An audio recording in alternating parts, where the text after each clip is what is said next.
Nous allons aborder le problème de la régionalisation des flux migratoires, puisqu'aujourd'hui, ces flux qui se sont mondialisés se sont aussi très fortement régionalisés. Si on regarde les chiffres du département de la population des Nations Unies, on s'aperçoit que dans la plupart des grandes régions et même des grands continents du monde, les flux qui viennent de la même région sont plus importants que les flux qui viennent d'un autre continent. Et donc, dans ce contexte, on peut regarder le cas le plus emblématique, qui est celui de l'Amérique latine. Aujourd'hui, l'essentiel des migrations d'Amérique latine vient d'Amérique latine, c'est-à-dire les pays andins, Bolivie, Colombie, Équateur, Pérou, sont des pays qui fournissent des migrations au Brésil, à l'Argentine, à l'Uruguay et au Chili. Et les Européens qui étaient nombreux dans le passé le sont de moins en moins dans cette région. Si on regarde l'Amérique du Nord, l'essentiel des flux, pour plus de la moitié, sont des migrations qui viennent pour les États-Unis du Mexique, d'Amérique centrale, du Canada, plus que les Chinois ou les Européens qui vont travailler et s'installer aux États-Unis. En Europe, l'essentiel des migrations, je rappelle que l'Europe est la première destination migratoire au monde en termes de flux, suivie par les États-Unis, et la deuxième en termes de stock, c'est-à-dire de population installée, 42 millions de migrants internationaux en Europe, 46 millions aux États-Unis.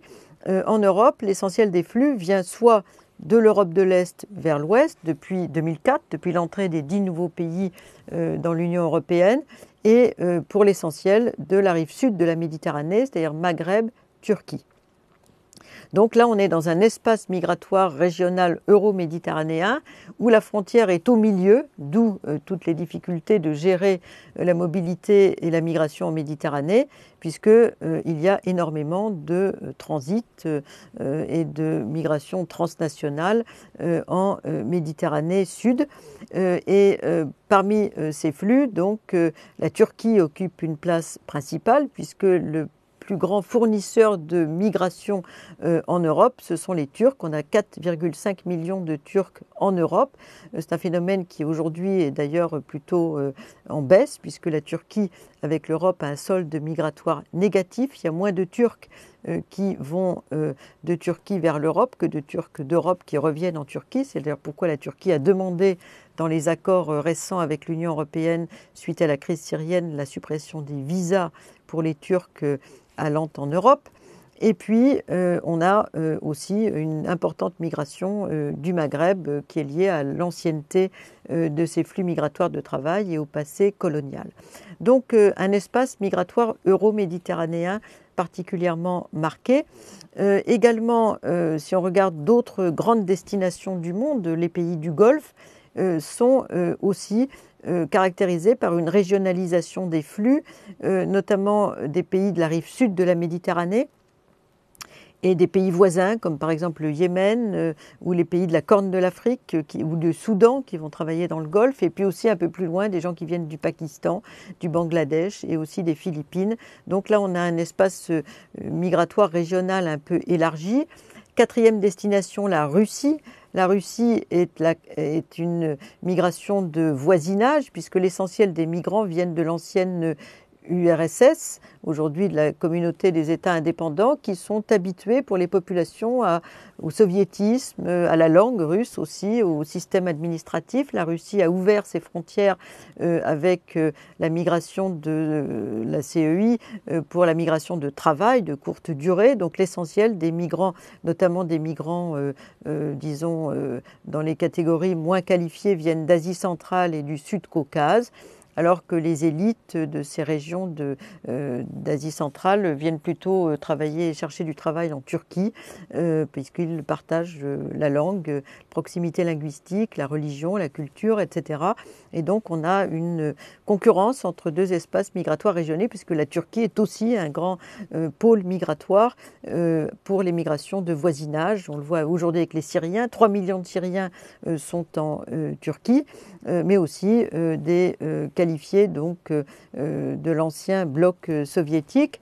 Donc, et puis, on a d'autres phénomènes de régionalisation dans d'autres parties du monde. L'Afrique, notamment. Un Africain sur deux va en Afrique.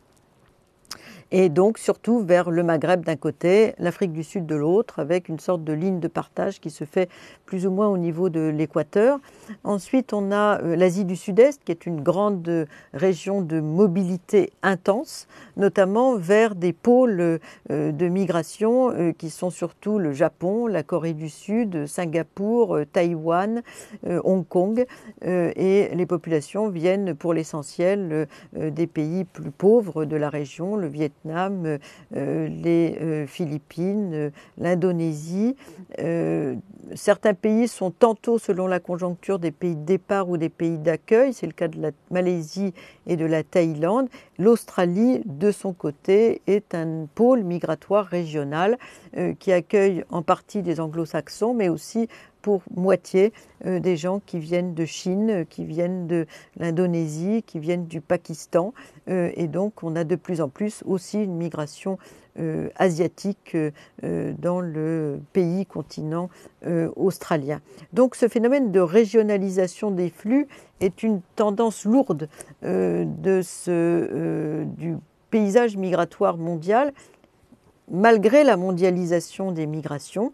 Et on peut aussi le découper selon une classification qui serait le partage du monde en 4 quartiers d'orange, c'est-à-dire d'un côté les migrations sud-nord, qui sont plutôt des migrations de travail et de regroupement familial, où la frontière est difficile à franchir, mais où si on reste longtemps, si on est entré légalement, on a plus de chances d'obtenir à peu près les mêmes droits que les nationaux. C'est le cas pour l'Europe, les États-Unis, si on se fait régulariser par exemple, ou si on est entré légalement et qu'on reste et qu'on se fait naturaliser, qu'on acquiert la nationalité du pays d'accueil. Autre cas de figure, les migrations nord-sud, c'est l'inverse, on part avec beaucoup de droits, on garde ses droits au sud. Souvent c'est une migration soit de loisirs, les seigneurs au soleil, ou de travail pour les qualifiés frappés par la crise qui cherchent au sud de nouvelles opportunités dans des métiers qualifiés. C'était le cas des Espagnols, des Portugais, des Grecs qui ont été touchés fortement par la crise à partir de 2008. Ils gardent les mêmes droits en général, on les appelle plutôt des expatriés d'ailleurs, et en revanche c'est souvent difficile au sud d'acquérir la nationalité du pays d'accueil.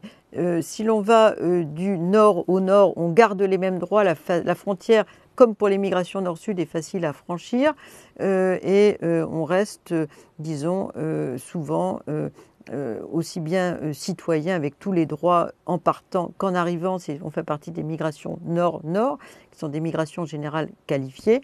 Et si on fait partie plutôt des migrations sud-sud, on a peu de droits au départ, peu de droits à l'arrivée. En revanche, la frontière est souvent assez facile à franchir et il s'agit plutôt d'une migration de travail peu qualifiée ou d'une migration de refuge.